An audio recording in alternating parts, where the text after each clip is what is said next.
Asante sana Nyakundi kwa kutujuza tu kuhusiana na hayo. Ila tukiondokea hivi sasa, mtazamaji, tuangazie haya. Mbunge wa Kajiado Kaskazini Onesmus Ngoyo amewataka viongozi kuacha kutumia matamshi ya kikabila katika siasa, akisema wananchi wanaodhalilishwa kwa misingi ya ukabila watatoa uamuzi wao kupitia kura katika uchaguzi mkuu wa mwaka ujao.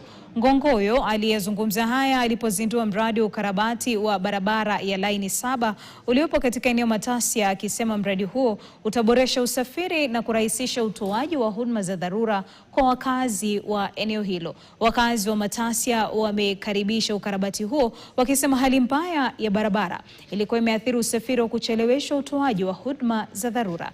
Pia wamesema baadhi ya maeneo yalikuwa yakikumbwa na mafuriko wakati wa mvua kutokana na miundombinu duni ya barabara.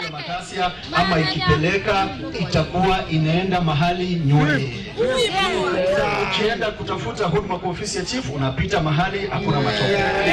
Ukienda kwa police station unapita mahali hakuna matope.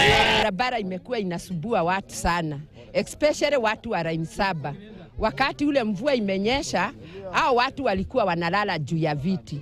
Hata wanahama kwa maboma zao. Ukienda kuwatembelea unakuta nyumba zao zimejaa maji, viti, hata hakuna mahali ya kupikia. Nimeona viongozi ambao wako kwa serikali kama Adan Duale wako na matusi kwa jamii ya Wakikuyu.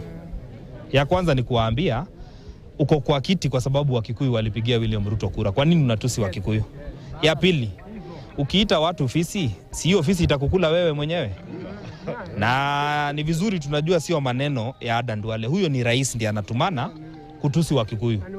Lakini ijulikane next year tarehe 10 mwezi wa 8. Wale umeita mafisi watakuwa tayari kupiga kura na watakuonesha wao ni mafisi. Serikali, wanasayansi na mashirika ya